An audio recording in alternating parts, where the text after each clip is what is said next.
In the 1990s, while South Africa was taking its first steps into democracy, a new kind of terror was brewing beneath the surface. Women were disappearing. Bodies were being found in empty fields, their lives stolen in brutal fashion, strangled, assaulted, dumped like trash. And as the death toll climbed, one truth became horrifyingly clear. A serial killer was on the loose. His name? Moses Sithole. The media would call him the ABC Killer.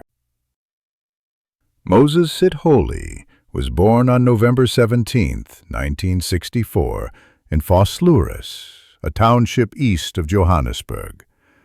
One of 5 children, his life was marked by abandonment early on. When his father died, his mother could not support the family and left the children at an orphanage. It was in that orphanage that Sithole would endure years of psychological and physical trauma, abuse that would twist his sense of identity and humanity. Social workers and psychologists would later speculate that his deeply rooted rage stemmed from this period of neglect, humiliation, and powerlessness. He left the orphanage a broken young man, quiet, intelligent, but emotionally damaged. By his early 20s, Sithole seemed to be trying to live a normal life. He trained in martial arts. He was articulate and soft-spoken. Some women found him charming, but a darkness had already begun to grow. In 1989, Sithole was arrested for rape and sentenced to 6 years in prison. He served just 4. When he was released in 1993, he was more bitter, more cunning, and ready to unleash his revenge on the world. In January 1994, police began discovering the bodies of young women in fields around Atteridgeville. At first, the murders seemed isolated, tragic but perhaps coincidental. But soon, patterns emerged. The victims were all black women, many of them job seekers, lured with promises of employment. Each body told the same story: sexual assault, strangulation, and disposal in isolated, overgrown areas. Often, the victim's underwear was used as the murder weapon. It would later be revealed that Sithole used a fake NGO, Youth Against Human Abuse, to pose as a recruiter. He would approach women at taxi ranks and train stations, offering them non-existent jobs. Once they trusted him enough to follow, he would lead them into open fields and end their lives.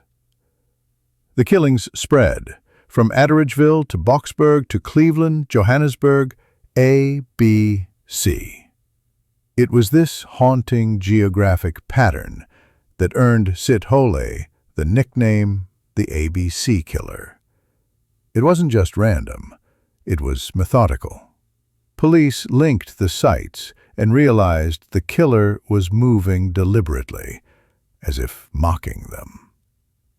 By mid-1995, at least 38 women had been murdered. Some estimates suggest the real number could be closer to 70.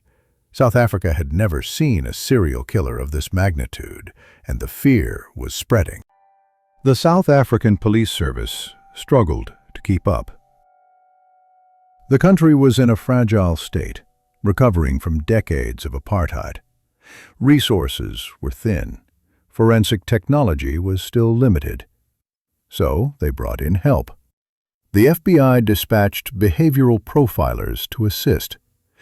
What they found shocked even them. The killer, they said, was highly intelligent. Likely someone with charm, someone who could gain trust and use it to trap his victims. But there were no fingerprints, no witnesses, no solid leads.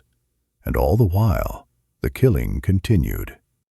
In a twist almost too strange to believe, Sithole himself made contact with a journalist at the Star newspaper. He claimed he was being framed. But the journalist, Tiso Zungula, was suspicious. He alerted police. And using the phone call to trace his location, police closed in on Sithole at a Johannesburg apartment. When officers arrived, Sithole attempted to flee, attacking one detective with a hatchet. He was shot, wounded, and finally arrested. Inside his belongings, police found a diary. In it, names, dates, and details of the murders, a chilling kill log. In 1997, Moses Sithole stood trial. The courtroom was packed. Survivors, families of victims, journalists, all watched as he showed no remorse. He was convicted of 38 murders, 40 rapes, and 6 robberies. The judge called his crimes cold-blooded and calculated, and sentenced him to 2,410 years in prison. He will not be eligible for parole for at least 930 years. Today, Sithole remains in solitary confinement at Kagosi Mampuru prison.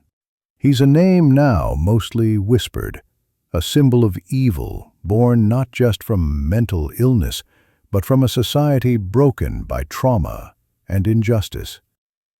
His victims, nearly all women of color, many poor, many unemployed, were largely ignored by the system until it was too late. Their names are not as well known as his, but this story is not just about a killer. It's about the women he preyed upon, the silence that allowed it, and the legacy of pain that still lingers in the shadows of post-apartheid South Africa. Evil doesn't always announce itself.